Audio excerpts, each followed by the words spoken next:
은혜 받은 자는 하나님께 영광을 돌린다. 은혜 받은 자는 하나님께 영광을 돌린다. 이런 제목으로 말씀 나누도록 하겠습니다. 이제 오늘 우리가 본 본문은 아람 벤 하닷 왕과 또 이스라엘 아합 왕과의 두 번째 전투를 다루고 있습니다.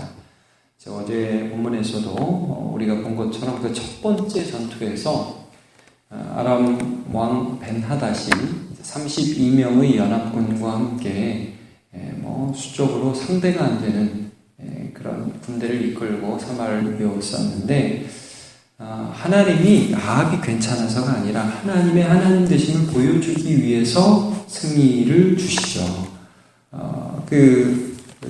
20장 13절 조금만 앞에 보시면 이렇게 나와 있지 않습니까? 한 선지자가 20장 13절이요. 이스라엘의 아합 왕에게 나아가서 이르되 여호와의 말씀이 내가 이 큰 무리를 보느냐? 내가 오늘 그들을 내 손에 넘기리니, 그 다음이 중요해요. 너는 내가 여호와인 줄 알리라. 그래서 이 승리를 통해서 도저히 이길 수 없는 승리를 하나님이 주관하셔서 이기게 하신다, 승리하게 하신다.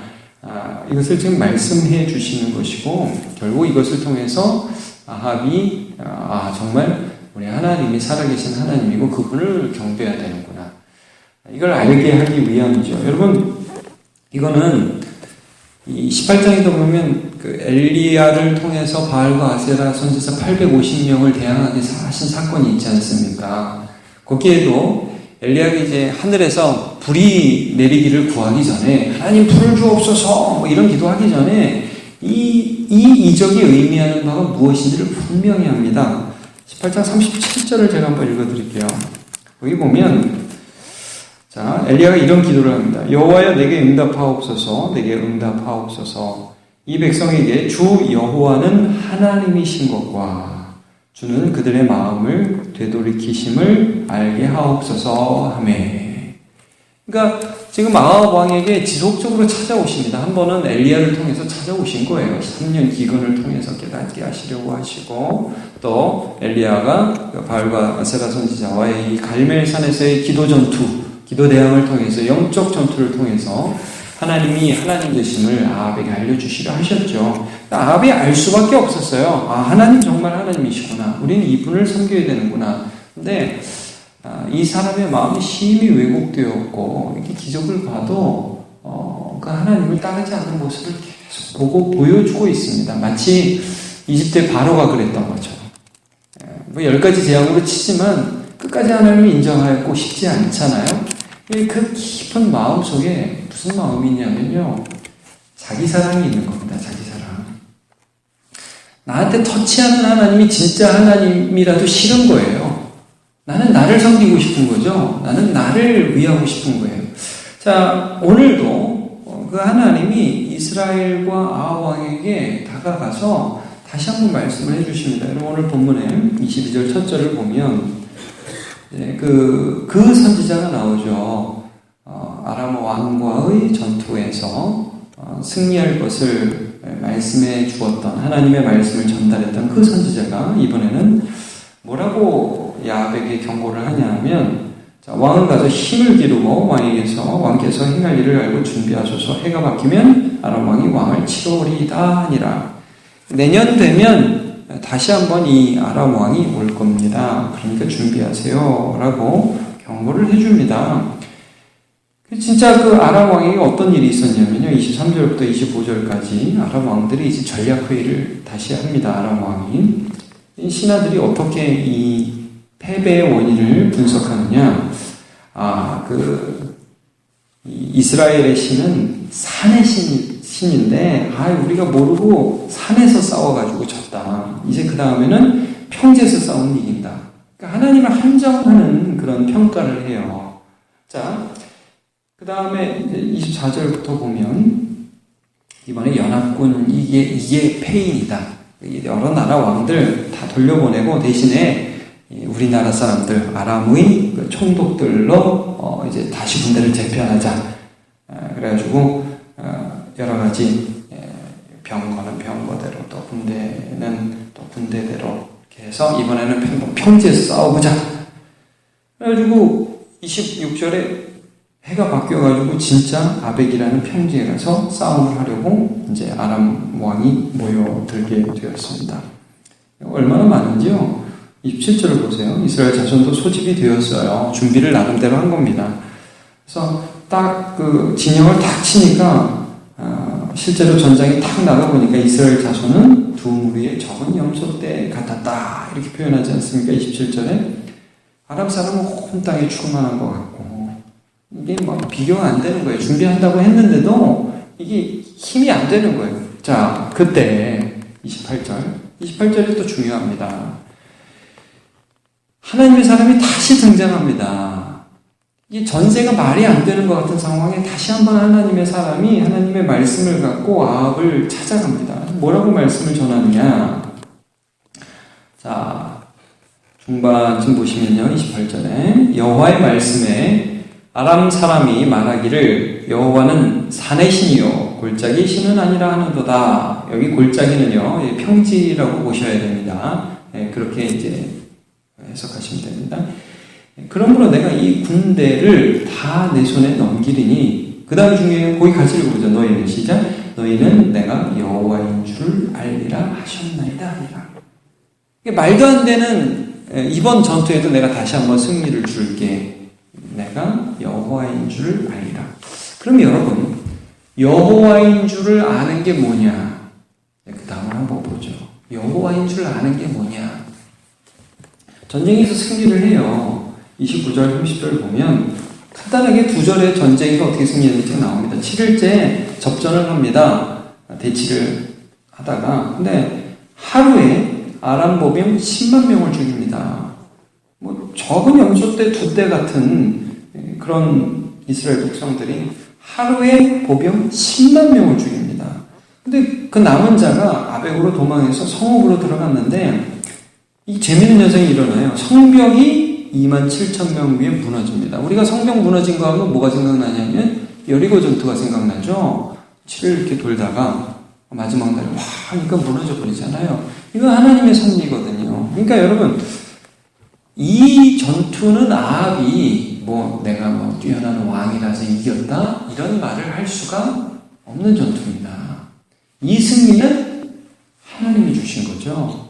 아합이 은혜를 받은 거죠. 근데 여러분 아합이 은혜를 받았는데 겉으로만 받고 마음으로는 은혜를 못 받았어요. 하나님을 몰라요. 그걸 그 다음 절에 말씀드리고 있습니다. 이제 몇 명의 소수의 신하와 아람왕 벤하닷이 숨어왔다가 어떻게 하면 목숨을 부지할까 전략 회의를 하는데 그래서 이런 결론이 나오죠. 31절 보십시오. 이스라엘 즉 왕은 좀 인자한 왕이라고 우리가 들었는데 우리가 이제 배를 한번 허리에 동이고 테두리를 머리에 쓰고 회개하는 모습으로 잘못했다는 표시로 이스라엘 왕에게 나아가면 혹시 왕의 생명을 살려줄지도 모르겠다. 전략을 읽겠답니다. 그리고 나서 이제 먼저 마음을 떠보려고 신하들이 먼저 갑니다. 이렇게 허리를 굵은 배로 띄고 테두리를 머리에 쓰고 왕이 좀 벤하닷이 청하기를 내 생명을 살려주옵소서. 그러니까 아합의 그 반응을 보십시오. 아합이 이르되 그가 아직도 살아있느냐? 그는 내 형제이니라. 좀 의외의 반응이죠. 그놈 어디 있어? 당장 나오라고 그래. 2번이나 우리를 침략해? 하나님이 우리에게 승리를 주셨다. 이놈! 그러면서 이제 칼로 이제 심판을 해야 될 것 같은데 그는 내 형제니라. 좀 좋은 사람 컴플렉스가 있어요. 여러분 나중에 이 아합이 어떻게 죽는지를 이제 열왕기상 맨 끝에 보게 되는데 여러분 이 아합이라는 사람은 항상 주변에 어떤 사람만 두냐면 좋은 말 해주는 선지자만 옆에다 둡니다. 나중에 보십시오. 그래서 미가야라는 선지자가 막 안 좋은 소리 너 하나님이 죽이실 거야 그러니까 너 나중에 보자 하고 옥에 가두어 버리거든요. 그러니까 좋은 말 듣기 좋아하는 사람의 전형적인 사람입니다. 자기 편 돼주는.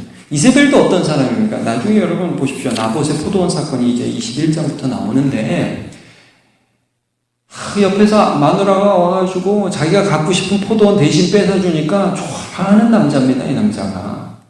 인자해 보여요. 겉으로는. 할 말도 못하고 꿍꿍대고. 근데 사실은 그 속 깊은 곳에 자기 사랑, 자기 섬김이 있는 거예요.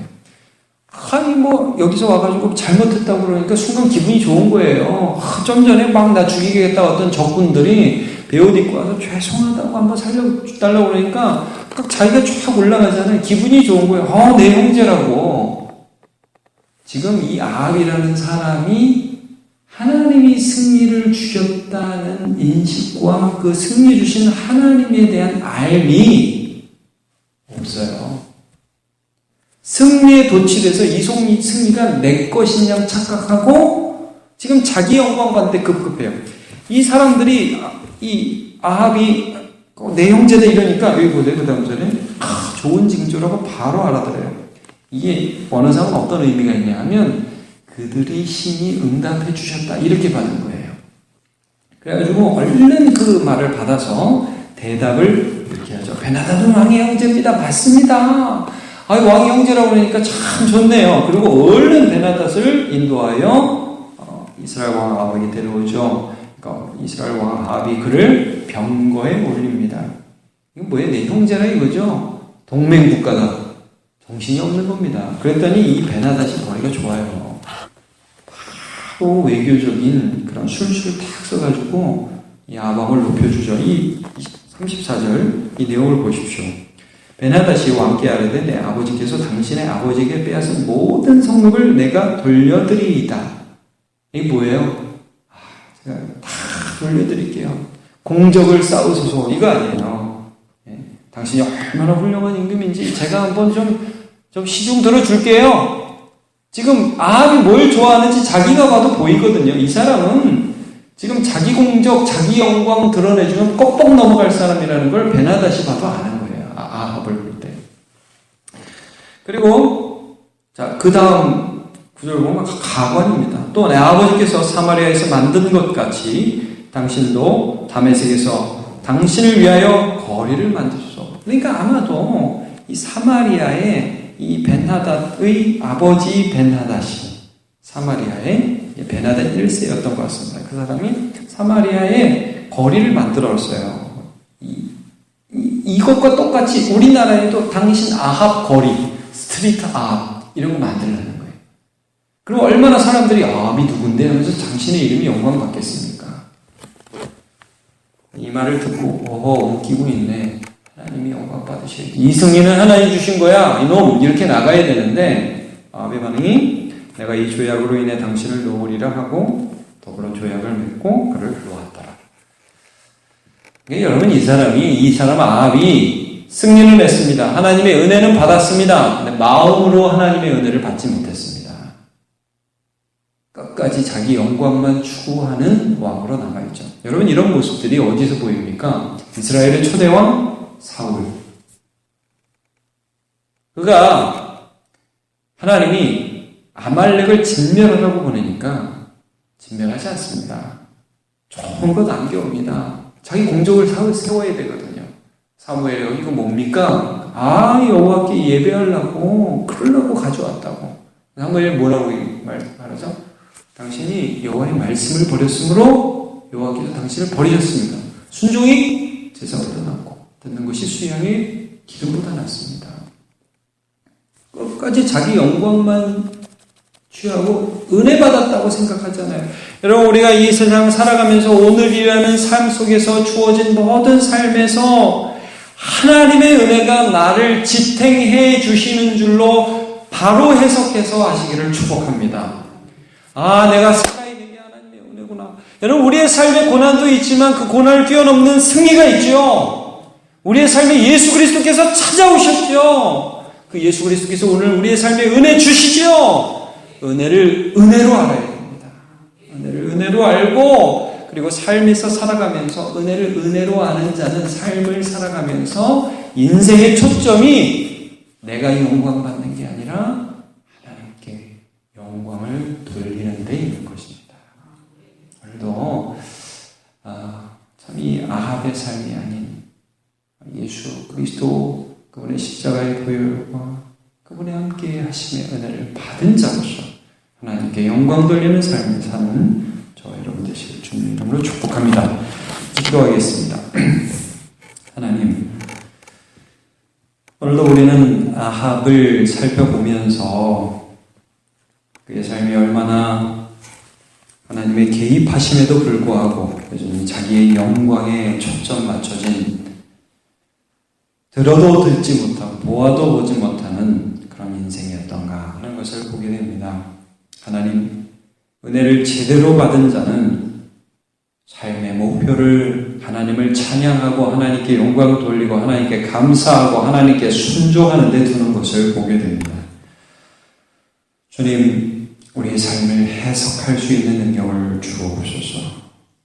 오늘 우리의 삶에 주는 모든 것들을 하나님의 은혜로 볼 수 있는 눈을 열어 주시옵소서. 이 세대를 본받지 말고 오직 마음을 새롭게 함으로 변화를 받아 하나님의 선하시고 기뻐하시고 온전하신 뜻이 무엇인지 분별하도록 하라.